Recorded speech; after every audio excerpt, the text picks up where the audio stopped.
Naram chaiva narottamam Devim Saraswatim Vyasam Tato Jayamudiraye Nashtaprayeshu abhatreshu Nityam Bhagavata Sevaya Bhagavati Ruttamastoke Bhaktir Bhavati Naishtaki. We are reading from Srimad Bhagavatam, Canto 5, Chapter 18. The residents of Jambudvip offer prayers. Text 2. So, kindly repeat after me. Bhadra Shravasa Sa Uchuhu Om Namo Bhagavate Dharmayatma Vishodhanaya Nama Iti. So it's a very short sloka, only this much is there. So, word to word meaning. Bhadrashravasah Uchuhu. The ruler of Bhadrashrava and his intimate associates said, Om, O Lord, Namaha, respectful obeisances, Bhagavate, unto the Supreme Personality of Godhead, Dharmaya, the source of all religious principles, Atma Vishodhanaya, who purifies us of material contamination. Namaha, our obeisances. Iti, thus. Translation and purport by His Divine Grace A.C. Bhaktivedanta Swami Maharaj Srila Prabhupada. Jai Srila Prabhupada. The ruler Bhadrashrava and his intimate associates utter the following prayer. We offer our respectful obeisances unto the personality of Godhead, the reservoir of all religious principles, who cleanses the heart of the conditioned soul in this material world. Again and again we offer our respectful obeisances unto Him. Purport. Foolish materialistic persons do not know how they are being controlled and punished at every step by the laws of nature. They think they are very happy in the conditioned state of material life, not knowing the purpose of repeated birth, death, old age and disease. Therefore, in Bhagavad Gita 7:15, Lord Krishna describes such materialistic persons as mudas, rascals, namam duskritino muda prapadyante naradama. The mudas do not know that if we want to purify themselves, if they want to purify themselves, they must worship Lord Vasudeva, Krishna, by performing penance and austerities. The purification is the aim of human life. This life is not meant for blind indulgence and sense gratification. In the human form, the living being must engage himself in Krishna consciousness to purify his existence. Tapo divyam putrakayena sattvam shuddhet. If there is any lamp that is being put off or something like that, that should be removed from here. Like agarbatti or lamp, so that has to be removed from here. People are coughing because of that. In the human form, the living being must engage himself in Krishna consciousness to purify his existence. Tapo divyam putrakayena sattvam shuddhet. This is the instruction of King Rishabhadev to his sons. In human form of life, one must undergo all kinds of austerities to purify his existence. Yasmat Brahma Saukyam Tvanantam. We are all seeking happiness, but because of our ignorance and foolishness, we cannot know.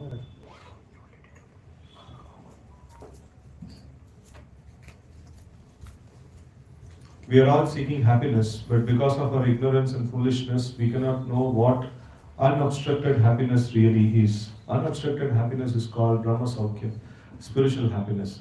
Although we may get some so-called happiness in the material world, that happiness is temporary. The foolish materialists cannot understand this. Therefore, Prahlad Maharaj points out, Maya Sukhaya, Brahma Udvahato Vimudan. Merely for temporary materialistic happiness, these rascals are making huge arrangements and thus they are baffled life after life.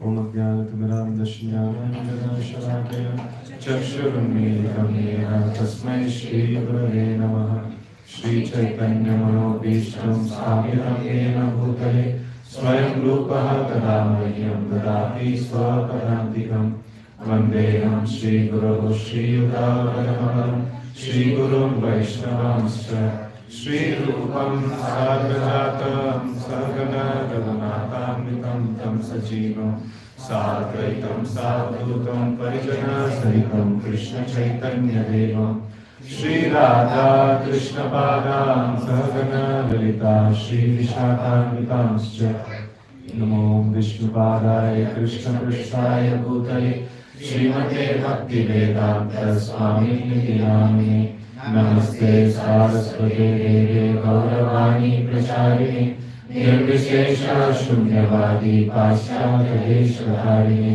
Jai Shri Krishna Chaitanya Prabhu Nityananda Shri Advaita Gadadhara Srivasadi Gaura Bhaktavinda Hare Krishna Krishna Krishna Hare Hare Hare Rama Rama Rama Hare Hare. Hare Krishna. Somehow the schedule slipped my mind and just like 20 minutes before they told me that I have class. So it was there in my calendar. So but then the morning, because of the other programs, I don't use the WhatsApp and things like that in the morning. So it just slipped in the morning. So it is nice again to come and meet all of you here in the Sunday feast. So every week, I give class here, but then the audience is different. So to this audience, I'm giving class after after a long time. So it is a very, very nice section of prayers. This is the top. It is named as the residents of Jambudvip offer prayers. So in the Jambudvip, we see that there are many different tracts of land is there, and so Bharatavarsha is also one of them. And so this Bhadrashva, it is talked about Bhadrashva here. So and there are different varshas. Varshas means a tract of land between two huge mountains, like that. So this is these varshas are inhabited by various kinds of people, and all these places are designated for certain kind of people and certain kind of enjoyment and things like that. So this material world is tuned for certain amount of material enjoyment, and so all of it is tuned like that. So in some places, Srila Prabhupada writes that the modern scientists, they want to barge into the moon planet, to enjoy better facilities or something like that. So, but then, every planet is, every person is designated, he can actually enter into only a certain place. He cannot just go into any place and every place. No, it is not possible. So in the same way here also we see all these different tracts of land. So they all have their own set of problems, and in their prayers, they actually aspire for certain different things.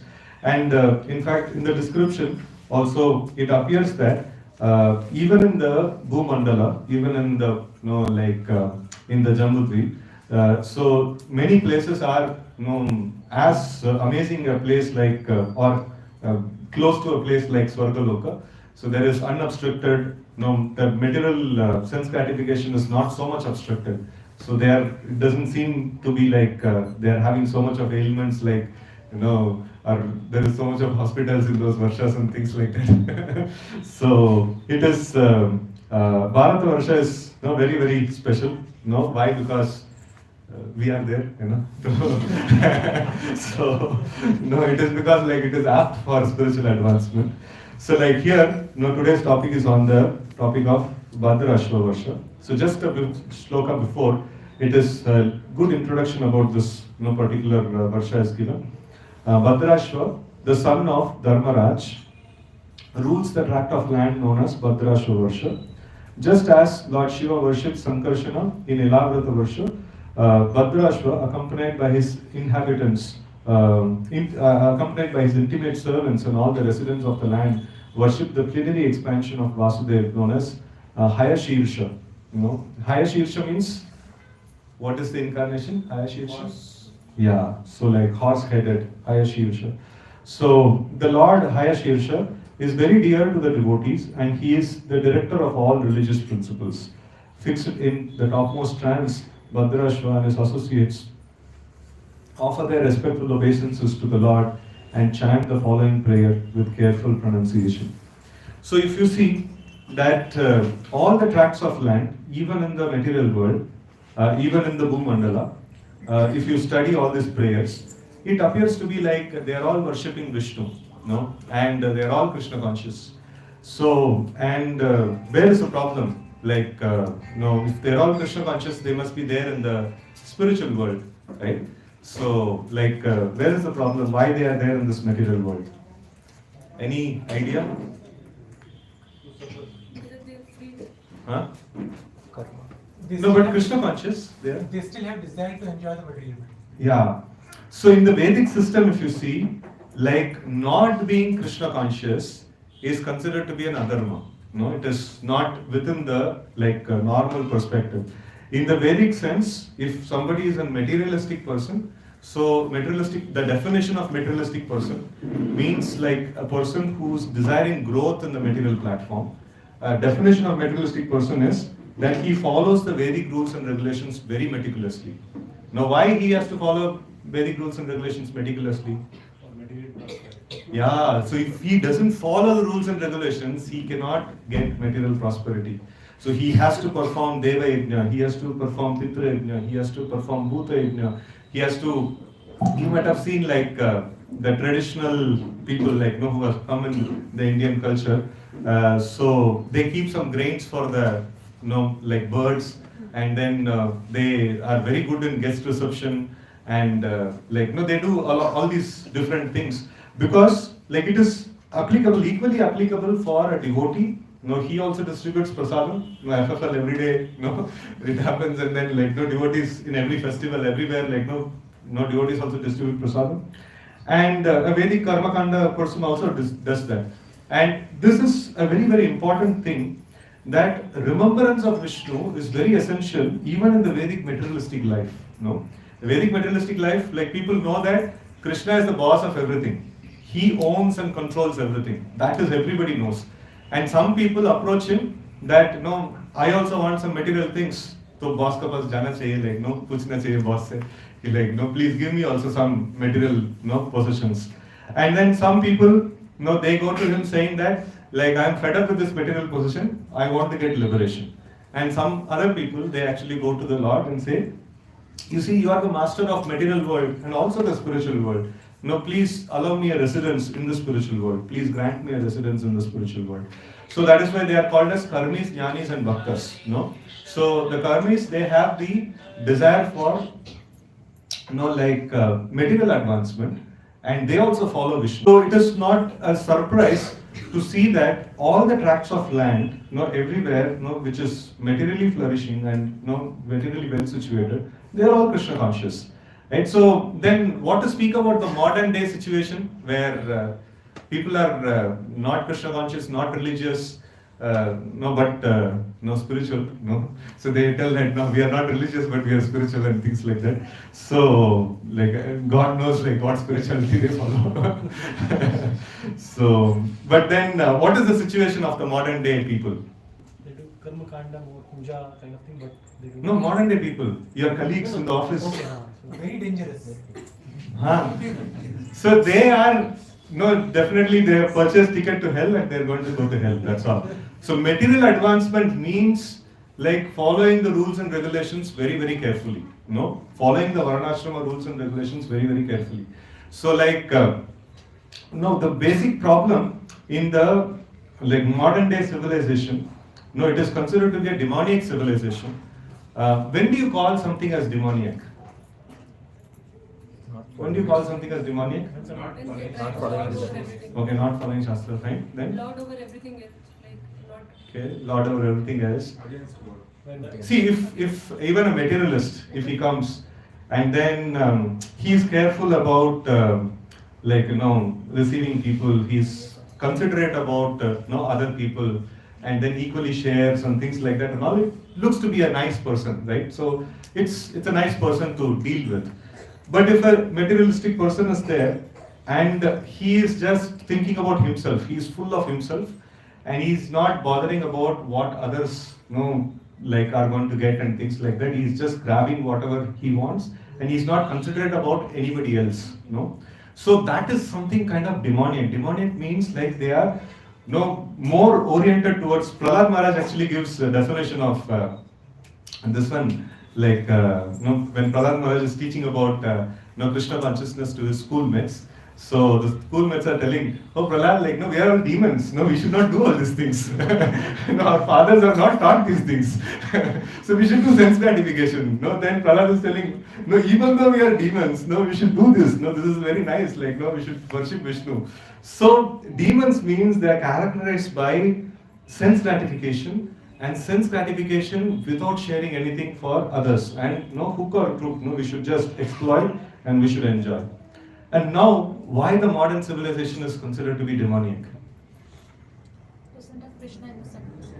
Okay, from the lines of definition that we have already established. Only self-centered. Only self-centered. Huh? Only sense gratification. See, the thing is, sense gratification is not opposed in the Vedic scriptures. You see all these people, they have very nice opportunity, very nice facility for sense gratification. So sense gratification is not as much opposed, like in devotional scriptures, like it is definitely opposed. So because devotees who wants to go back to Godhead, so they have to speak this language, that we have to be against sense gratification, because that kills the very desire to gratify the senses of the Lord. So because of that, it is the aspirants of going back to Godhead, so they definitely consider sense gratification as abominable. But then in general, in the material world, sense gratification is not considered to be adharmic. Sense gratification is allowed. But then demoniac system is like, adharmic. That is to be completely abolished. So what is the difference between the Vedic sense gratification and then the modern demoniac sense gratification?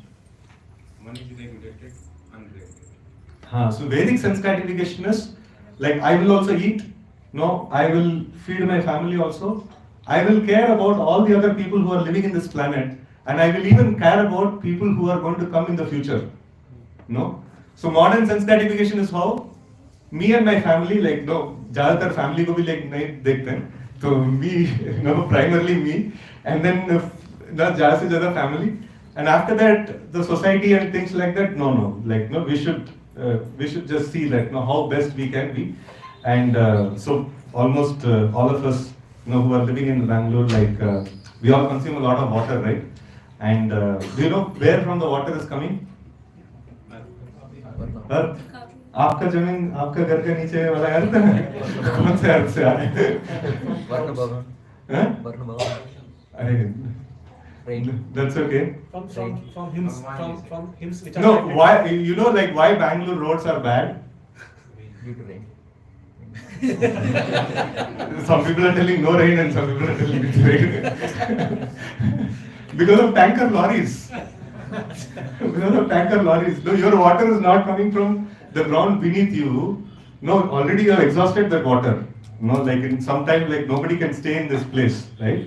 And then now we are extracting water from outside places, and there also water is getting depleted. No problem, like और 10 kilometer आगे जाएंगे, उधर drill करेंगे, and you will be surprised. Most of this, like because I keep traveling around for going to different centers and preaching and all, so I see that most of the drilling points, where it is? Outside city, and within city there are some drilling points are there. Where it is? Ponds, lakes. Oh, ponds and lakes. I think it is there, no? Lakes are there still in Bangalore. So near gutters. Near gutters. Because good source of water is sinking into the ground. So near gutter. And so we have gone to the level of exploitation. Natural water is exploited. And then now unnatural water is also getting exploited. Right? So there is no end to exploitation of the planet that is actually happening. So this is the demonic civilization. Means like the natural resources, Krishna mentions, or in the Isha Upanishad it's very nicely mentioned. Ishavashyam idam sarvam yatkincham jagatyam jagat thena kaktena gunjita magradakasya suddhana. So everything that exists is owned and controlled by the Lord, and it should be utilized.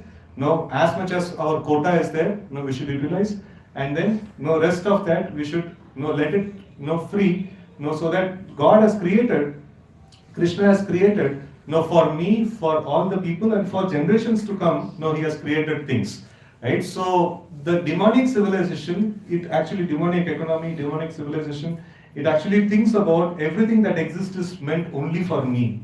I have to consume all these things. The God is, I don't know, like he's there or not, but if he's there, he's not very good creator, because I want so much, like he has only produced so much, so I'm trying to take all of it, and people are complaining that I'm demonic and things like that. So this is the nature of the modern demonic system. The Vedic system of Varnashrama, if you see, it considers about everybody. It considers about myself, it is considers about others. You do sense gratification, it is not a problem. But think about others as well. That is the whole point of Vedic, this one. So this actually demands a great deal of Krishna consciousness, around the world. We can even tell to people you're a materialist, you want to enjoy materially. Fine, be Krishna conscious and enjoy. We don't say because you're not Krishna conscious, everybody else are getting into problem, right? So it is very, very essential that this Krishna consciousness is a basic principle in the material world, and even for material prosperity, one must be Krishna conscious, right? So it is all the more for the devotees of the Lord, who are very much eager to go back to the spiritual world. So, but it is a general principle that is needed for everybody. In fact, in the 7th canto, we see that Prahlad, I don't remember exactly if Prahlad Maharaj says, or it comes in the Yudhishthir Narada conversation. So, in one place, there's 30 qualities which are common for all human beings, that is mentioned. So, in that 30 qualities, 9 of them are now with the bhakti. So Shravanam, Kirtanam and things like that. So this is mandatory even for the materialist. Like Shravanam, Kirtanam and things like that, even for materialist, it is very, very mandatory. Without that, they cannot enjoy this world, because the Karma Yoga or Jnana Yoga, any of the yoga, it will not produce its result without the aid of bhakti. And bhakti means Shravanam, Kirtanam, Smaranam. So it's very essential that Krishna consciousness to be spread. If a peaceful existence in this world is necessary, then it is very, very necessary. And it is not to say the importance for the devotees. For devotees, it is the life and soul. So, we see the ruler Bhadrashava and his intimate associates, they offer this prayer. Om Namo Bhagavate Dharmayatma Vishodhanaya Namayiti. Dharmayatma. Dharmaya, the source of all religious principles, and Atma Vishodhanaya, who purifies the material contamination. Right? So this is very nice prayer. We have already come to 18th chapter. So I think in few shlokas, we are going to reach Prahlad Maharaj's prayers. So that is really, really very powerful set of prayers. There you will find ekdam pure devotional service ka prayers. So these prayers are combination of various different kind of desires. So, but here is also a very, very wonderful desire that has been expressed. So the Lord is addressed as He is the source of all the religious principles, the reservoir of all the religious principles, and the primary purpose of religious principles. So, the dharma is meant for the dharmic. This one is meant for 3 different things. So one is material advancement, another is liberation, and another is devotion unto the Supreme Lord. So these 3 things, the dharmic principles actually give. So the basic dharmic principles are called as the karma yoga, the principles of karma, and then the principles of jnana, and then principles of bhakti. So these 3 different sets of principles are there. So Krishna, or the Supreme Personality of Godhead, is the reservoir of all these different principles, right? So all these different religious principles come from Him. So the Lord says, or it is mentioned in the scriptures, that Eko Bahunam Yovidadati Kama. So He is that one person who supplies the needs and necessities of all the living entities. how does he supply the needs and necessities of all the living entities? So, like the sum total of all the desires, whatever possibly like we can desire, is categorized broadly into 3 or 4. So generally we take it as 3. So progress in material life, and like getting out of material life, liberation, and entering into the spiritual world, like attaining devotion unto the Lord. So like these 3 things. So for material life, Krishna has given karma yoga, or like the principles of karma, varna, ashrama, and for liberation he has given the principles of jnana, and for entering into the spiritual world he has given the principles of bhakti.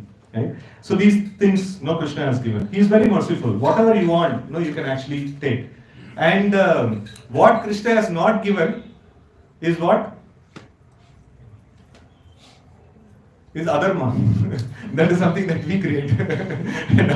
So like apart from these 3 things, like there is a nice question that comes when like Ajamila was about to be taken to hellish planets, and Vishnu Dutas come and stop, and then they ask like, there is a conversation, who are you, and things like that and all.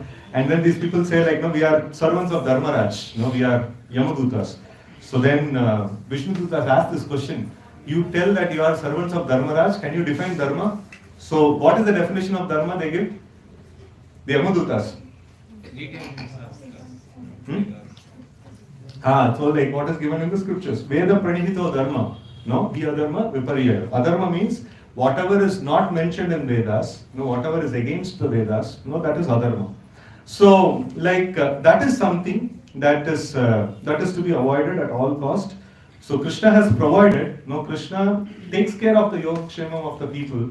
Krishna takes care of the welfare of the living entities by providing these religious principles, by providing the varnashrama dharma, by providing jnana dharma, by providing bhakti dharma. So he provides all these things and he takes care of the living entities. So now the living entity has to perform these religious principles. So now, if we do wrong things, that is adharma. Any other way to perform adharma? If you do things which are not mentioned in the scriptures, it is adharma. Then? Not doing what is mentioned is also. Not doing what is mentioned is also adharma. मतलब idle नहीं होना चाहिए. Krishna covers all these 3 in Bhagavad Gita. So akarma means not doing your work, and then vikarma is doing bad work, and karma means doing good work. Like it is different classifications are there. This is one kind of classification. So like not doing our work is also bad, and doing somebody else's work or doing something which is not supposed to be doing, that is also like is bad. So dharma it's a very very very narrow. Dharma means like whatever is prescribed for me to do, I have to do. That's a very important principle. So Krishna is the reservoir of all the religious principles, and you see that dharmic people, they are very grateful to the Lord, because a materialist is grateful to the Lord, jnani is grateful to the Lord, a devotee is grateful to the Lord. Why? Because Krishna has given system. If a materialist, Krishna has given a system for material progress. For people who are salvationists, who wants to attain liberation, Krishna has given a system to attain that. And people who want to attain the lotus feet of the Supreme Lord, Krishna has given a system even for that. Everything Krishna has given a system, and they are very grateful.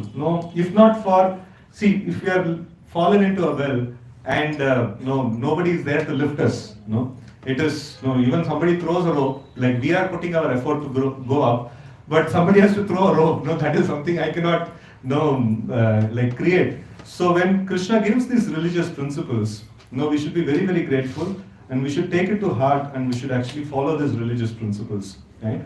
So, and it is also mentioned who cleanses the heart of the conditioned soul. So it is not that, okay, now Krishna has given the religious principles, tata bye bye, like no, we will take care of ourselves. No, it is not possible. Even if you follow the religious principles, even if you go and approach a Devi Devata, anybody like you approach, like who is going to give the results? Krishna only going to give the results. So, like for the materialist, he gives material progress. For salvationist, he gives jnana vairagya to get liberation. And for devotees, he infuses the heart with devotional service, and he cleanses the heart of the conditioned souls in the material world So this is a very prominent activity that Krishna actually performs in the lives of the transcendentalists. So he cleanses the heart. So Shanmatam Swakata Krishna Punya Shravana Kirtana Hridayatasto Hyabhadrani Vidunoti Surutsatam. So Krishna actually, when somebody applies themselves to this principle of bhakti, so then immediately he starts cleansing the heart of the conditioned soul. Right? So it is very important activity that Krishna actually performs. And here you see that how grateful they are. Again and again we offer our respectful obeisances unto you. It is not a formal obeisances. They are really actually seeing the benefit of taking shelter of the Supreme Personality of Godhead. So like they are very grateful and they are offering obeisances unto him. And purport. So foolish materialistic persons do not know how they are being controlled and punished at every step by the laws of nature. So this is like foolish materialist. Like intelligent materialist means he will follow the rules and regulations. So one devotee was telling Karma Yoga means for if you want to sit there is rules and regulations, if you want to get up there is rules and regulations, if you want to sleep there is rules and regulations, if you want to eat there is rules and regulations, everything is governed by rules and regulations. And one who has taste for following all these rules and regulations is called a Karma Yogi. Right? So it is Karma Yogi is a very big thing actually. It is not a very small thing. And a Karma Yogi will not speak a lie, and he would not do anything adharmic, no adharma, in his life. He follows dharma, so because he wants to make material progress.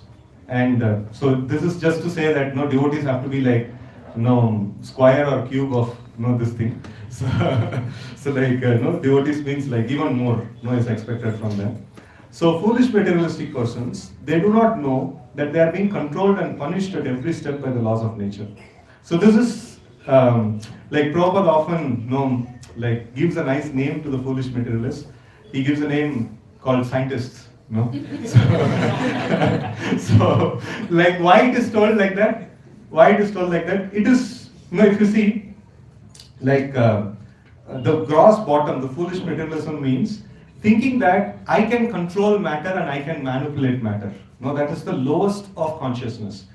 And little more better level of consciousness is, material energy is more powerful. No, like I cannot control material energy, I have to appease material energy. No, they are called as Shaktas. No, they are worshippers of Shakti. And then comes like worshippers of sun and worshippers of Ganapati and sun, and then after that worshippers of Lord Shiva and Vishnu. So this is called Panchopasana. We don't follow this, but this is also having a gradation. Worshippers of Shakti and worshippers of controller of Shakti and worshippers of different levels of controllers, and then coming to the ultimate controller of material world, that is Lord Shiva, and coming to the point of ultimate controller of both material and spiritual world, that is Lord Vishnu. So this is the way the progression of consciousness actually happens. So the lowest most consciousness is thinking that this material nature I can control, but बीच में कुछ तो तूफान आ जाता है and कुछ tsunami and कुछ corona and things like that and all. Except for that, we are in control. We are in a good control of material things, and we are good to go. So that is this one of foolish materialism, where people think that we are completely controlling the material nature, but what is actually happening is material nature is giving slaps after slaps. They are being punished at every step by laws of material nature, right? So they think they are very happy in conditioned state of material life and not knowing the purpose of repeated birth, death, old age and disease. So this is what the people actually they do. And one thing which Prabhupada very much Prabhupada's favorite, this one about this foolish materialist. So Prabhupada was he went to some university and then he was talking about body and soul, and then we have to take up spiritual life, and then even hawks and dogs also enjoy and things like that and all. So one student asked, what is the question that student asked? Prabhupada often repeats that. I don't mind becoming a dog. What's wrong with becoming a dog? And what was Prabhupada's response? My blessings or something. So, and Prabhupada often tells that people have become so dull-headed that they don't even think, they don't even feel that it is a problem. Becoming a dog or a hog is a problem. So they've come to a level that I will not remember about my past. I'll just be there. It's a new life, and I'll just start my new life like that. So Prabhupada used to be very much annoyed with this thing, and very much compassionate about the living entities. So these people, I have come to help them. They are suffering. I have come to help them. And they're asking a question, what is the problem in our suffering? So isko kaisa help kiya jaye? So it is very, very bad actually. So now we see that people are not able to understand the pains of repeated birth, death, old age and disease, and they're not able to understand the purpose behind all these things. And they're going through all this cycle. And Prabhupada is here giving the reference to Bhagavad Gita 7:15. Krishna is telling that such materialists are of 4 different classes. So they are, namam duskritino muda prapadyante naradama. So these are all maya, pradatajnana, all these different classes are there. So now we see, Prabhupada used to talk about this word duskriti, a lot. Kriti means what? Huh? What does Prabhupada define? Kriti means? Huh? Expert in different things, expert in many things. So Prabhupada uses a word called meritorious work, and meritorious work. So they have produced, but bad, meritorious work, So that means they have, even for what is that? No, they perform work. And sometimes Prabhupada says, you see, the scientists and all these people, they are intelligent. They have produced so many different things. But then, the intelligence is working in a wrong direction. Dushkruti. It is happening, it is working in a wrong direction. And this is one of the favorites among all these 4. Who is the favorite among all these 4? Muda and Naradama, Maya Padatajnana, and Asuram Bhavam Ashrita. So amongst this, who is most favorite for Prabhupada? Naradama and Muda. So Prabhupada used to take so much of compassion uttering this word Muda, because a person who's having a clear vision, a person who's having a clear vision that everything that exists belongs to Krishna and everything should be utilized in the service of Krishna, and that is the way we can actually become happy. So when they see that people are running for happiness, trying to exploit the material nature, trying to enjoy the senses to the maximum extent, and Prabhupada calls them as Muda. You actually want happiness, you just take to the process of chanting Hare Krishna and you just carefully listen to the sound vibration, so then you'll actually become happy. So but what is this? Trying to gratify the senses in a wrong way, right? So that is not this. So Prabhupada used to be very heavy about this thing, the foolish and rascal. So rascal means, what is the meaning of this word rascal? Huh? No. What is the meaning of this word rascal? Worst of people. No. Foolish. It just means foolish. Rascal means he doesn't know. See, if below this there is a object is there. If I don't know that object, I'm a rascal. No, I don't know. I don't know what exists. I'm foolish. Like that. See, the thing is, the foolishness. Foolishness means real happiness is there in connecting things with Krishna. And the foolishness, what is the foolishness of the people? They are thinking that if I can bring the senses and sense objects together, I can become happy. That is the rascalism. That is the rascaldom that is there. And Prabhupada is so compassionate about these people that please stop this business of bringing senses and sense objects together. Or there is a way to do that also. So and if you can offer the objects of this world to the service of Krishna, so Krishna will be satisfied, and that's the way to become happy. So why don't you understand this? Prabhupada is very, if you see the tone of Prabhupada's lectures, it is not that he is making fun of these people as rascals. It is like a very loving father or loving parent. He's telling that, I want you to be happy. Why are you so miserable? So like that. So that's the mood in which actually Prabhupada uses that particular this one. And Naradama is lowest among the mankind. And then Maya Pagatatjnana is, intelligence is there, but then the intelligence has been diverted in a different way by the effects of Maya. And then Ashurim Bhavam Ashrita. So like, demoniac, in the demoniac, like to some extent we discussed that also. So now, the Mudas do not know. You see, like, Prabhupada's favorite, like immediately he took that.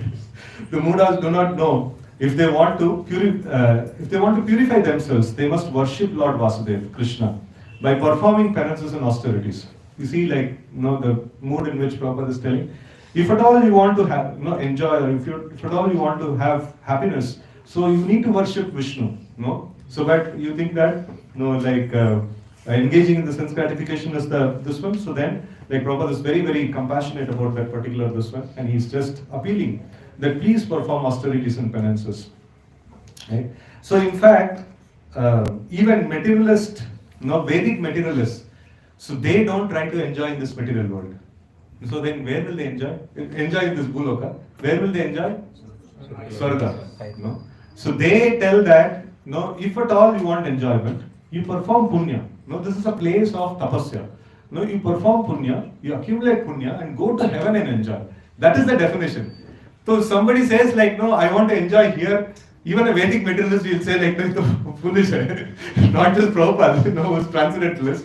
Even a materialist, Vedic materialist will tell that, no, he's a foolish guy. He is a foolish person. He wants to enjoy here. It is just like, you go to work to earn money. And you go for a holiday to enjoy. So that's the formula, right? So it's like, here it is almost like a tapobhumi, and it is for the purpose of austerities, a person actually comes here, and it is a purpose, it is the very purpose of existence is to perform penances and austerities, in this, at least in the Bhuloka. So whether you want to advance spiritually, you want to advance materially, So only thing that is to be done in the Bhuloka is penances and austerities. So, and like materialists, they will go to heaven and enjoy, and spiritualists, they will go back to Vaikuntha and enjoy, So that is the difference actually, right? So, this purification is the aim of human life. This life is not meant for blind indulgence and sense gratification, So in the human form, the living being must engage himself in Krishna consciousness to purify his existence. Tapo divyam putrakayena sattvam shuddhyet. So this is the instruction King Rishabhadev he gives to his sons. In the human form of life, one must undergo all kinds of austerities to purify his existence. Right? So this is the purpose of this one. And what is this austerities and penances for us?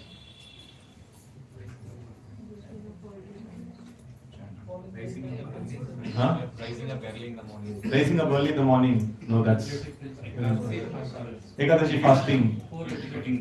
Following four regulative principles. Chanting, attending Mangalarti. These are all our this one. So now, actually, like all of you had put in different answers. So if you segregate them nicely according to the Vedic system, it comes under the category of karma, jnana, and yoga, or karma, jnana, and bhakti. So always these three things are a package. One must perform karma, jnana, and bhakti. And if he wants, he can give up karma, but jnana and bhakti he has to do. And if he wants, he can give up jnana also, bhakti he has to do. Bhakti at any cost it should not be given up. A materialist should perform karma, jnana, and bhakti. A salvationist should perform jnana and bhakti. And a devotee should perform bhakti. So this is the formula. This is the formula in which it is given. And you see that like where does this principle of chanting fits in? Which category it fits in? Bhakti. Right? And then where does this principle of cleanliness fits in? Jnana. Right? So it fits in the jnana. So what are the elements of jnana? When we ask about bhakti, we know like, okay, 64 angas of bhakti is there, and then things like that and all. So what is jnana? Truthfulness, honesty, these kinds of pillars of Yeah, so like, we have process of knowledge. Prabhupada says process of knowledge. Anybody knows what is it? Huh? Amanitvam, Adambitvam, Ahimsa, Shanti, Arjavam, Acharya Upasanam, Saucham. Saucham actually comes in the activities of jnana. It's a principle of jnana. Just like you are practicing chanting, every day you are supposed to practice chanting. It's bhakti. And then you are supposed to practice jnana also. No, you are supposed to practice the cleanliness. You are supposed to do various different elements which are mentioned there, and you are supposed to practice the what else you are supposed to? All those things are there. So you are also supposed to practice karma. No. Ability to differentiate right and wrong under Gyan. With Vivek. Tattva Jnanartha, this one is there, yeah. It is analysis of scriptures is also there. So, a part of Jnana. So, and then we see that in karma, so we get the Varna and Ashrama duties. No? If you want to maintain your family, from where you will get the rules and regulations. You will get from the Varna and Ashrama, this one. So, that's part of karma. No? So, now, like, then we are all devotees, right? Jnana karma di anavritam. No, Hanukulyana Krishna Shilanu. Like, no, we are all devotees. Like, no, how can we do karma and jnana? We have to do only bhakti. Hai na? Dovetail all the karma and jnana. Because Kevala Bhakti means only sannyasis and like Babajis, they can do Kevala Bhakti. So, like, most of the devotees are grahasthas. So, then Kevala Bhakti is an aspiration. So, we have to come to the point of Kevala Bhakti. Kevala Bhakti means only 64 angas of Bhakti.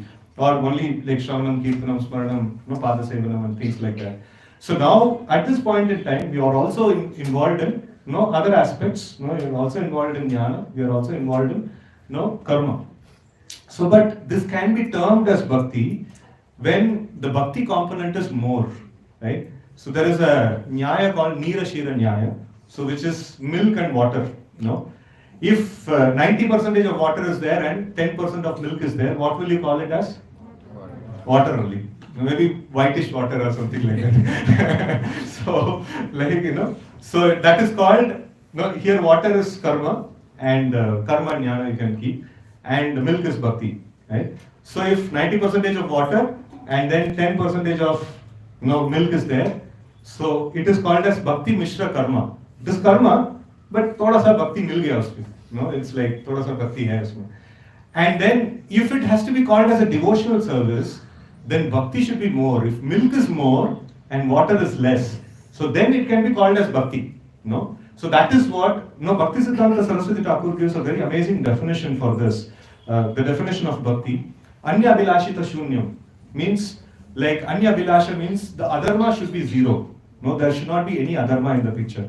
That means, especially for devotees, like we should be very careful not to step into this zone of adharma. And adharma should be zero. And then jnana and karma, to the extent it doesn't cover bhakti, we can follow. To the extent it doesn't cover bhakti. So if you see like demigod worship, is it dharmic or adharmic? Adharmic. कितने लोग बोल रहे हैं अधर्मिक demigod worship? अरे अब अकेला? Okay, two people are there. Okay, you have some support. And how many people are telling dharmic? Okay, maximum people are telling dharmic. So आप बदलना चाहते हैं? पार्टी बदलना? नहीं. Okay. So fine. So like it is dharmic, but it comes under the category of sakama karma. It comes under the category of kamya karma.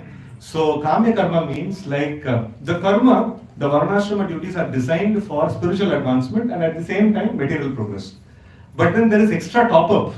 If you do demigod worship, you can get extra allowances for gratification within the dharmic bracket. It is not adharma. You are not going to go to hell if you do that. So within the dharmic bracket. And demigod worship, proper demigod worship means what? Worshipping Vishnu, offering Vishnu Prasad to that demigod and then asking them some favor. Directly offering demigod worship, Avidhi Purvakam. That is like, it is not Vidhi Purvaka. Vidhi Purvaka is offer worship to Vishnu Prasad to the Devata, and then from him you take. Even if you do this, it is within the dharmic bracket, and anybody who exercises this extra top up, their spiritual advancement gets cut. So that is why, like, the Vaishnavas, they consider demigod worship is not very good for them because their aim is to go back to the spiritual world. In fact, in the Ramanuja Sampradaya, so there is, they tell that when you are taking the Supreme Lord in the Palaki, in the in the Utsav, Rathotsav or things like or Palaki Utsav, and if there is heavy rain, so then what should you do? And there is a demigod temple is there, next to you. What should you do?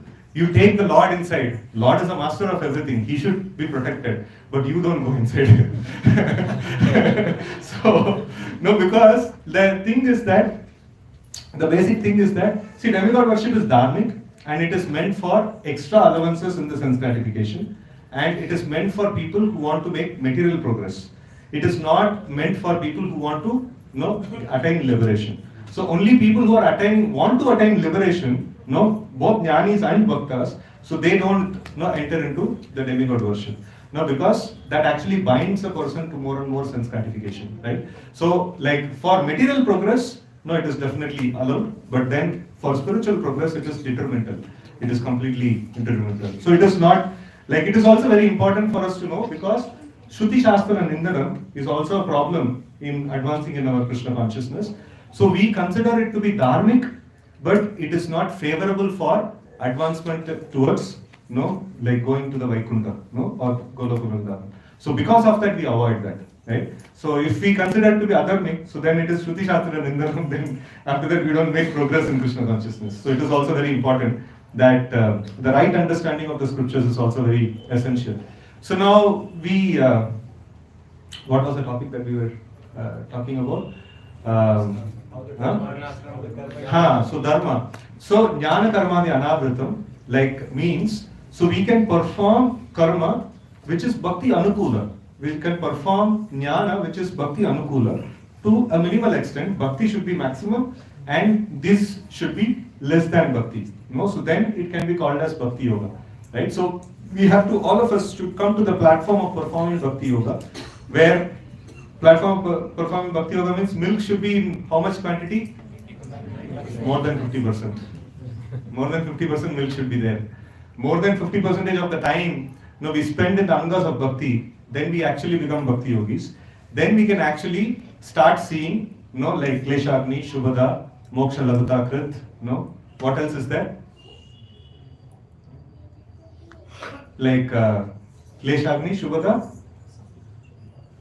Sudurlabha, Sudurlabha and Moksha Laghuta Krit is there in the second category, and Sri Krishna Akarshani and Sandrananda Visheshatma. So these all things will start getting produced when we perform pure devotional service.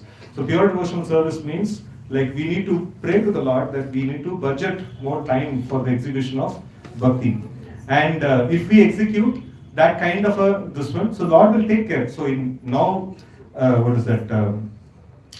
If we perform our job, the boss is taking care of us, and if we perform bhakti, Lord will take care of us. That's simple logic over there. So, but then we see that, like, this is jnana karma the anavritam. So we are allowed to perform jnana and karma. We are allowed to perform varnashrama duties. We are allowed to perform the duties of jnana as much as it doesn't cover bhakti. Anavritam, avritam means to cover. Anavritam means, like, it doesn't cover bhakti. So that level of jnana and karma we are allowed to perform in the definition of pure devotional service, right? So, but bhakti should be maximum. Like as bhakti as the central point. So if we perform jnana and karma like that, so then it is also accommodated within the definition of pure devotional service. So, like maintaining a dharmic family life, maintaining a dharmic profession, and things like that. It is very, very essential. And so, like these days, I'm very much focused, or like very much pulled towards this varnashrama. This one, like I'm reading Prabhupada's teachings on that particular topic. So that is also inspiring me. And so basically, Prabhupada is also seeing that not everybody will be able to take up to full-time Sankirtan or full-time devotional service. So then, what is the solution? The solution is varnashrama. Like we have to perform, like we have to at least, prepare, for the varnashrama, kind of a society, because we are living in a demonic civilization. Even for our own water, we are not just utilizing the water under our ground. We are utilizing other people's water, we are utilizing farmers' water, we are utilizing even the water resources which is reserved for the next generation and generations to come. That is what is actually happening. So in one way or other, these things will also produce its anarthas in our execution of bhakti. So it is our contribution, like it is apat dharma. We are there in this situation. We have to live in this situation. But then, like my friends in the Varnashram ministry, like like our devotees, like who come for Bhakti Shastri also, like Venugopal Bhu, he keeps telling that if at all you are not able to switch to Varnashram, this one it's quite challenging also for city dwellers to enter into a farm community and things like that.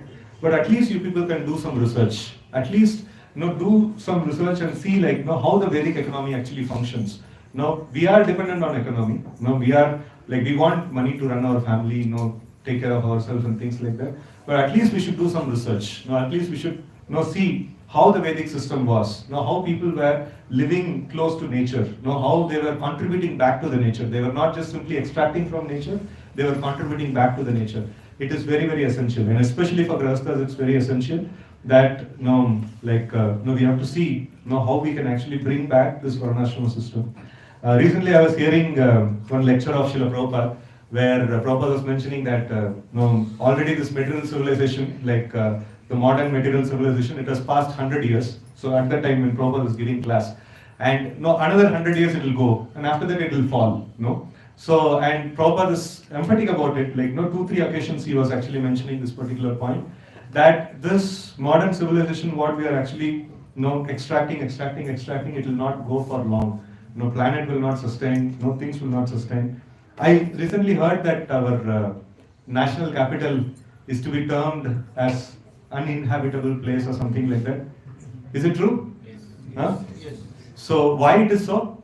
Pollution. Pollution and things like that. See, it is, Bangalore is always competing, we will also, sometime we will also, get that title, soon. So, like, and Prabhupada says that when this material civilization falls, people in millions will actually join our Varnashram communities.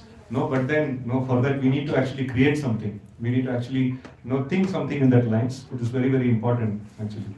So, we see that this tapasya, generally when we talk about this farm communities or varnashram and things like that, there's a lot of tapasya. There's no AC over there, and there is no fan also. So then kaise jiyenge hum? So this is all tapasya.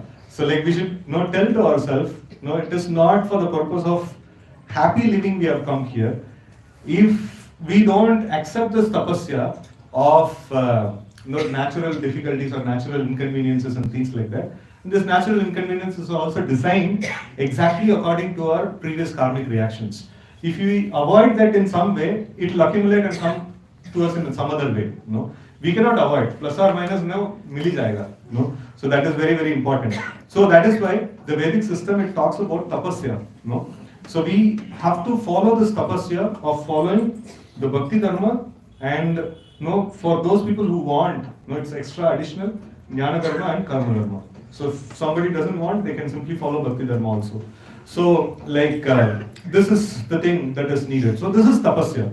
The material mind will say no, I can do this, I can do that. But then immediately it should come to our mind, who am I? No, I am a human being, and I am a male or a female. No, I am doing certain roles in the society.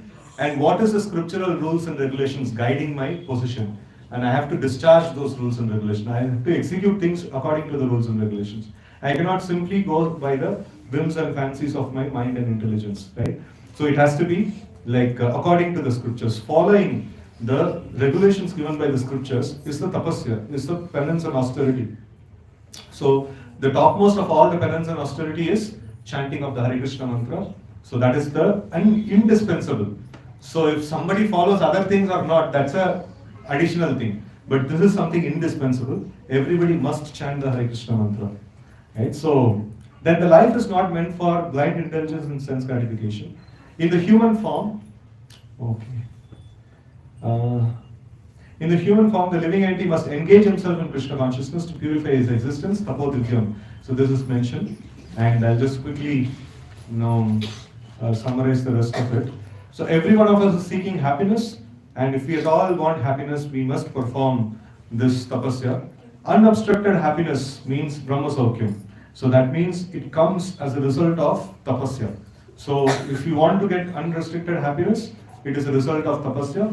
And Prahlad Maharaj is actually requesting that particular thing. He is telling that Maya Sukhaya Varam Udvahato Vimudan. So like only materialistic person actually go behind this material things for happiness, but actually they get baffled life after life. They neither get material happiness, they neither get any good situation in this world. So, but Krishna consciousness is all good. Krishna consciousness for people who want to get material happiness, they can also get akama, sarva kamo, moksha kamo udarati, tivrena bhakti yogene jeta purusham param. Whatever may be the desire. So please engage in intense practice of Krishna consciousness.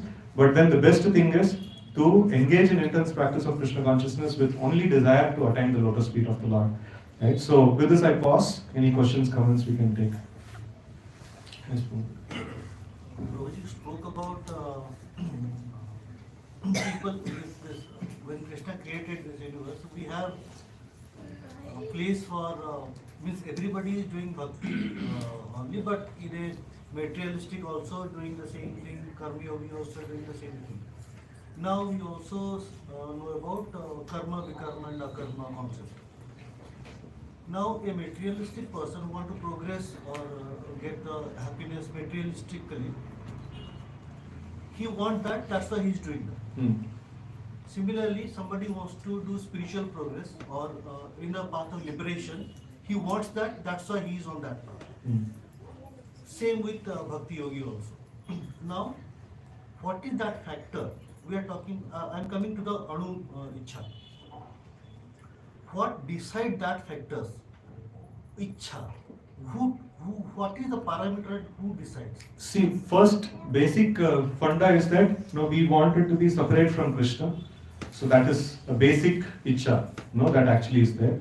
And when that comes, so then we are put under the shelter of three modes of nature. And Prabhupada describes it just like an infectious area. If you go to an infectious area, then you get infection. So you come into this material world, you can either get infected by mode of ignorance, mode of passion, mode of goodness. So a person who is infected by mode of ignorance, he rejects all rules and regulations. And he just tries to exploit the material nature as he wants. And person is in mode of passion, he follows the rules and regulations for making material progress. And a person is in mode of goodness, he follows rules and regulations for attaining moksha. And this is all in the material realm. And devotion to the Supreme Lord, for the purpose of going back to the spiritual world, that needs the mercy of a pure devotee. It cannot come by any combination of infection of the material nature. It has to come by the infection by a devotee.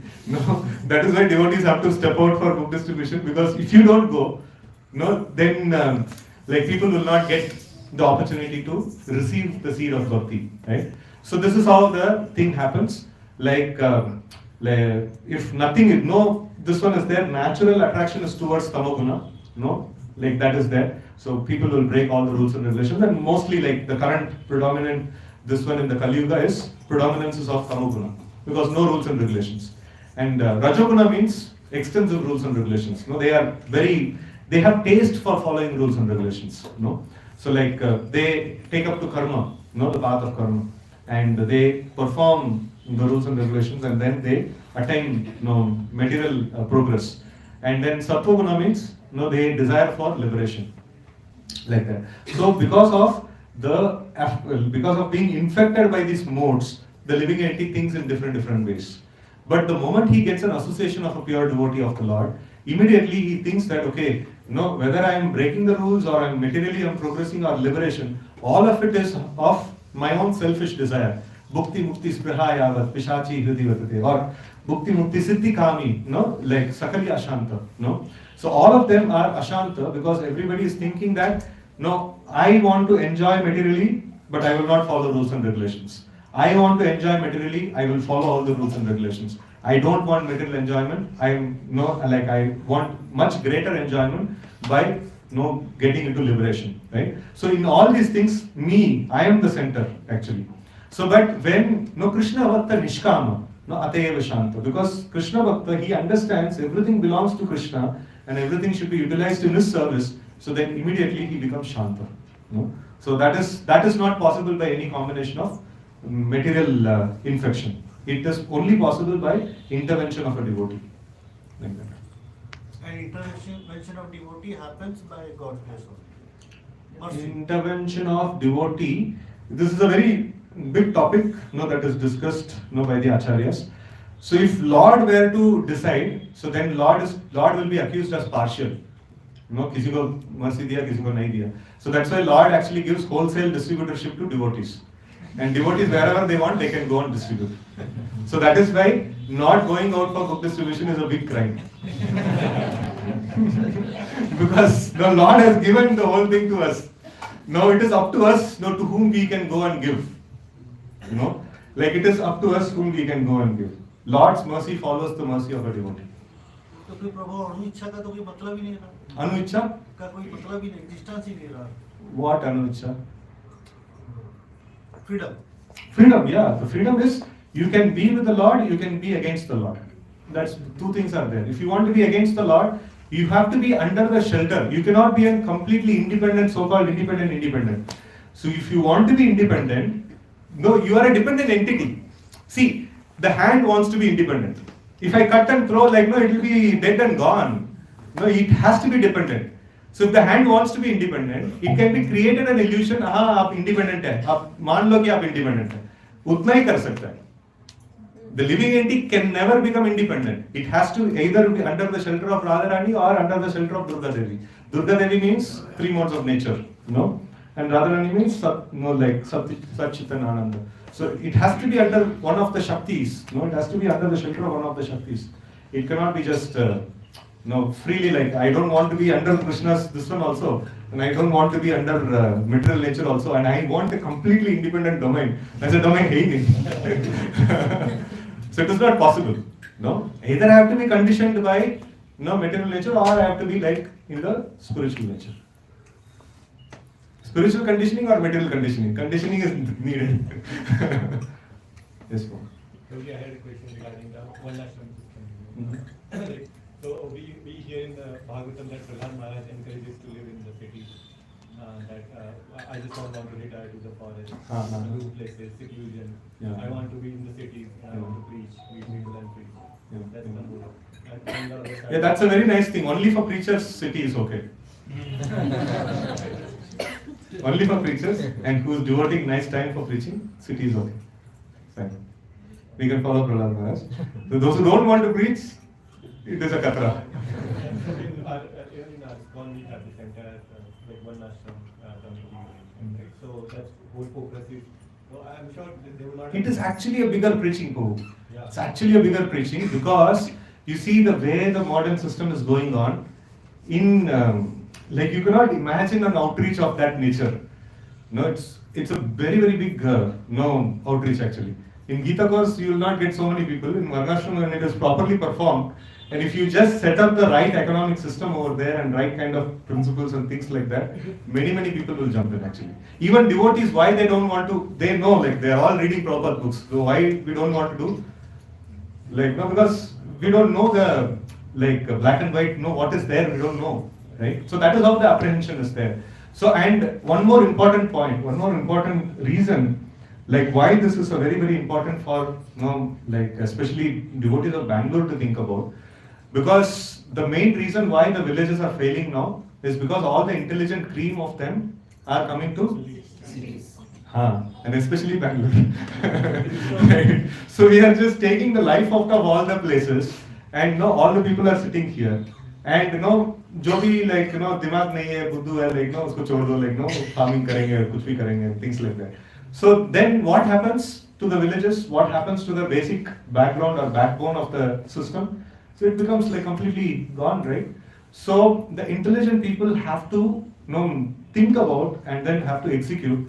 We have a desire that maybe some 100 kilometers, 200 kilometers or something like that from Bangalore. So where dead end development will happen. So there devotees should acquire a lot of land, and then we should try to set up these principles over there. Right? And we can experiment. We can experiment. At least if not, we enjoy all these things. Now our children or grandchildren can enjoy these things. At least something we can leave behind for the future society. They can live close to the nature. And we can somehow or other survive, like, no, Padosi ka pani chura ke, like, no, so somehow or other we can survive. But then, how will our children and grandchildren survive? You know, how will they survive? So we have to do something for them, you know. And that is how the Acharya is actually, you know, thinking in these lines that we have to establish these things. You know, we have to research, and all the brains, you know, who can do these things are sitting in Bangalore, you know. So that is very, very essential. So this is even Varnashram Ministry also. You know, when I was having discussion, they were telling many projects have started and, you know, flopped also, and it is quite a difficult task, you know, and it is many times like for city dwellers it is a scary picture.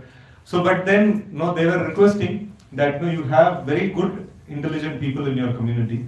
So why don't you people do research? No, why don't you people travel to some places and then see like how the traditional systems used to work and document things and things like that and all. So it will create a very, very amazing, you know, like foundation. And, you know, once we start thinking about it and start, you know, like imagining about it, so then immediately like, you know, when mind goes, like immediately like, you know, development also happens. You know, wherever the mind goes, like development happens. Right? But not at the cost of giving up Krishna consciousness. So this also is very, very important. That in the Vedic system, like even the Shravanam Kirtanam, our Bhakti Yoga is there, right? So in that, how it is mentioned, like when you perform Shravanam, like that is a basic thing. Without affecting Shravanam, you can do Kirtanam, you are allowed to do. And without affecting Shravanam and Kirtanam, if you can do like Smaranam, you are allowed to do. Without affecting Smaranam, Kirtanam, no, Shravanam, Kirtanam, Smaranam, if you want to do Pada Sevanam, that means like, no, you want to organize festivals, management, this, that and all. Without affecting the first three, no, you can do Pada Sevanam. So like that, without affecting Bhakti, if you can do Jnana, you can do. Without affecting Bhakti and Jnana, if you can do Karma, you can do. This is Varnashrama is coming under the category of like Karma. So this has to be performed without affecting our Bhakti. No, so that's how it is to be performed. So like devotee should not, you know, like okay, no, our temple focus is set now, so now we have to do like this. No, mala wala chod do, like fully we will get into varnashram. No, so then we will not get into varnashram. We'll go into what is that? No, somewhere only we'll go. No, we will not be anywhere. No, it is not, foundation is not there, and we are trying to build a building. No, it will not stand. No, so it is very, very essential without sacrificing our Shravanam Kirtanam, without sacrificing our devotional sadhana. No, we must perform these things. No, like that. So first and foremost is the foundation. Yes, ma'am. You mentioned like 30 like Gyan activities and Bhakti activities and karma activities. Karma activities is Varna and Ashrama. So what are those? It is mentioned in scriptures. Yeah. Extensively it is mentioned. Even in Prabhupada's books, like in many places you will see, he will describe about Stri Dharma, he will describe about Kshatriya Dharma, Brahmana Dharma, Vaishya Dharma. So much he describes about it in the purport. No? You see in the first canto of Bhagavatam itself, you take, like, when wherever Parikshit Maharaj is coming, wherever Prithu Maharaj is coming, and wherever Yudhishthir Maharaj is coming, you will read, Prabhupada will give so meticulous instruction about administration, so meticulous instruction about ruling, taxation. All these things is there. Prabhupada gives very detailedly. That all belongs to Varnashram. See, Acharya has spoken extensively about this. If he is asking us to do, he will not tell that without giving sufficient instructions. He has sufficiently given the instructions. Yes. You said that whatever is not given in Vedic scriptures is adharma, right? Mm. But when Prabhupada went to West, then he also suggested some of the Christians to be good Christians, as in follow their scriptures and follow their way of living. So, how to understand that? That is dharma, right? Following the religious codes. So, but when we say Vedic scriptures, does it also mean that all the other religious scriptures have? Yeah. See, now the elevation of consciousness is seen like adharma. Adharma means no heed to any rules and regulations. And then there is two kinds of dharma is mentioned. So one dharma is called as Nirishwara dharma. So where this one Lord is not there in the picture. Without Lord. So there is rules and regulations, like most of our rules and regulations which are framed at this current day point in time. So it is called Nirishwara dharma. Dharma means like following at least some set of rules and regulations, your society's rules and regulations and things like that. And then Sa Ishwara dharma is there. So that is God-centric dharma. So in God-centric dharma, the other religious things all come. After that comes karma yoga. After that comes jnana. After that comes bhakti. So, but at least some level of dharma has to be followed. So if we follow adharma, that is sure shot going to hellish conditions. So following at least something beyond us, considering something to be above us, that comes in the category of dharma. Yeah. So Nirishwara dharma is not still considered to be very pious and things like that. It could be pious. It could be like sometimes very if all the demonic people come together and they make a dharma and they follow, it is not going to be very great actually. No. So, but at least Sa-Ishvara dharma, at least God-centric religious principles, no one has to come. So that's where the Acharya is telling that no, at least you have got a version of thing from God or God's servant, follow that. At least minimum, bare minimum. You do that. Like that. So, but best is to accept bhakti. Like that. Yes, This on the same lines of understanding dharma and adharma definitions. So, just taking an example of Mahabharata in the courtyard of Dhritarashtra, where all the stalwarts of dharmas were present, but still they were thinking that they were following dharma, but there was adharma actually taking place. Yeah. So, how do we? What is the lesson for us?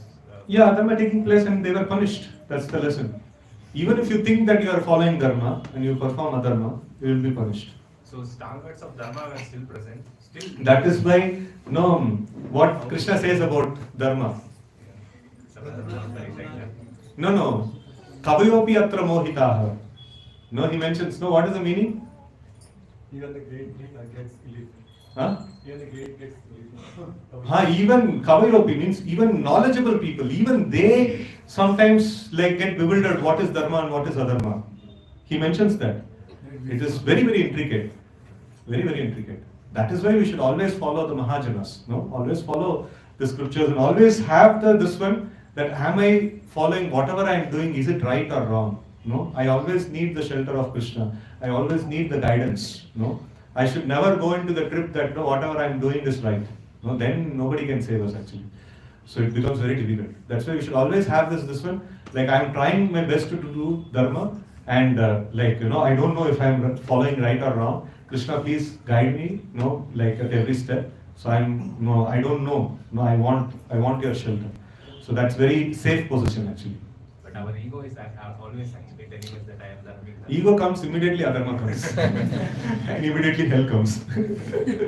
See, it is very clear. If you perform adharma, you go to hell. If you perform varnashrama, you get better material situation. If you perform jnana, you get moksha. If you perform bhakti, you go back to Godhead. It is very clear. No, scriptures are very discreet and clear about what if you perform, where will you end up. No, you cannot have illusion on that. I'll do this and I'll go there. No, it's not possible. So what is prescribed for that? If you do that, then only you can go. No? So the safest way is to keep quiet because Krishna says yoga kshemam vahamyam. So For whom? for ananya chetas. For one who is constantly engaged in the andas of bhakti. So the best is, why do somebody need all this knowledge? If he just understand 2-3 lines from Bhagavad Gita. See, 2-3 lines में understand करने वाले को ज़्यादा tension नहीं है. No, he will chant one day, he will chant 192 rounds and he will go back to Godhead. But problem is 16 rounders. If you only want to chant 16 rounds, rest of the time what will you do? You have to do jnana or karma, something you have to do ना. जो पूरा time भक्ति करेगा उसका बारे में चिंता ही नहीं ब्रो. तो हम 16 वाला ही करेंगे, उससे ज्यादा नहीं करेंगे तो क्या करेंगे हम? ये सब एक्सप्लेन करना पड़ेगा.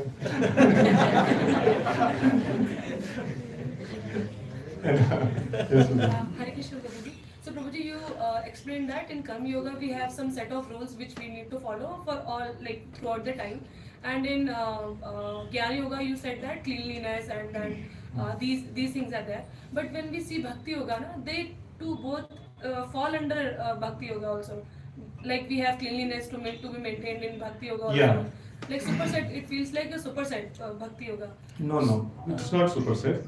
It may have the elements of it, but then it has exclusive elements like chanting of the names of the Lord. It doesn't fall under karma or jnana. So study of the devotional scriptures, for the pleasure of the Supreme Lord. So that doesn't fall under karma or jnana, right? So, and then following of Ekadashi, observance of festivals like Janmashtami, Narsimha Chaturdashi and things like that. So these are all, discreetly, like it comes under the bhakti. So they don't fall under karma No. yoga. Okay. So karma yoga needs the support of these things. Karma yoga cannot do just varnashrama duties and say like, no, I am all good at. No. So he has to perform bhakti also. See, it is like this. If you perform bhakti, jnana and karma, you are called karma yogi. If you give up karma, you are called bhakti and jnana, you are called jnana yogi. If you give up jnana also, only bhakti if you perform, you are called bhakti yogi. In stricter sense. But there are few things which also come inside bhakti yoga. So you also said, right, that mixture of water and milk, that should be the milk portion, which is bhakti, should be more, and the water content should be lesser. So so how do we understand? Because in 64 angas of bhakti, there are few things which are coming from jnana and karma also. Like so, we put tilak, we do some rituals also, like let's say waking up early or doing some worship and all. So do they not fall under jnana and they just fall under? Yeah, just fall under bhakti. It's strictly under bhakti. So if you see, like they transform, some of the activities, they actually transform and they have a place in bhakti also.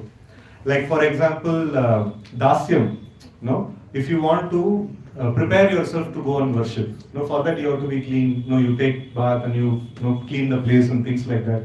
So, though it fall under the category of jnana, but when you perform bhakti alone, so then it falls under the category of dasyam. So whatever is necessary for rendering service to the Lord, it falls under the category of dasyam. Right? So if you read Prabhupada's commentary on Shravanam, Kirtanam, Smaranam, like that, this one, So in that commentary, Prabhupada gives an extensive, this one, from Bhaktisiddhanta Saraswati Thakur and also his own, this one, like he mentions very wonderfully, he mentions these things. So this is like, all of them can also be bhakti, but if it is, like there are certain elements which may overlap, but then, there are discrete elements in bhakti, very unique and discrete elements in bhakti. So those have to be also there, like that. And primary of them is Shravanam, Kirtanam, Smaranam. So these three things. So anybody can do anything, but nobody can avoid this Shravanam. In Vedic, this one, Karma Yogi cannot avoid Shravanam, Jnana Yogi cannot avoid Shravanam, Bhakti Yogi definitely cannot avoid Shravanam. Everybody must do this thing, right? So even in Bhakti also, like other things, there is option is there, you may or may not do, but Shravanam and Kirtanam is very, very essential. And that's why the chanting of the names of the Lord is given the utmost importance, because that is the central point of all the yoga systems. Without chanting of the names of the Lord, none of the yoga systems will function. Yes, bro. I see. So whoever is harnessing, चलेगा? Last question देखिए. अब कुछ तो बोलना पड़ेगा नहीं तो हम तो देते रहेंगे. Yes, bro. I see many people they are ready to take give donation, but they are hesitant to take the books actually. So as you said that we have to put that in a seed because if they give donation also, the seed starts. They have done something in favor to the Lord. But a devotee always our Achyut Prabhu, few weeks back, he came and he gave class. He's our top star book distributor. Where all people, you go to somebody and you failed, and he will go and distribute to him. So, yesterday he did a record in 30 minutes, 15 books. Every 2 minutes one book. Amazing distribution. He just tells that, see, we are doing some good work, we can contribute something. And जो भी contribution देते हैं गिन के उतना books दे देते वापस. No, this is my gift to you. No, you should accept. And वो इतना sweetly बोलता है, this is my gift to you. वो मना नहीं कर पाते. तो book distribution हो जाता है. पैसा दे के book लो या नहीं तो book दे के पैसा दो. जो चाहिए आप कर सकते हैं. So it is nice this one. So you all should, sometime you all should go with him, to observe, how he does book distribution. It's amazing, mind-boggling. Very good. Yes. Hare Krishna. And Srimad Bhagavatam ki jai, और भक्तवृंद की जय, श्री प्रभुपाद की जय.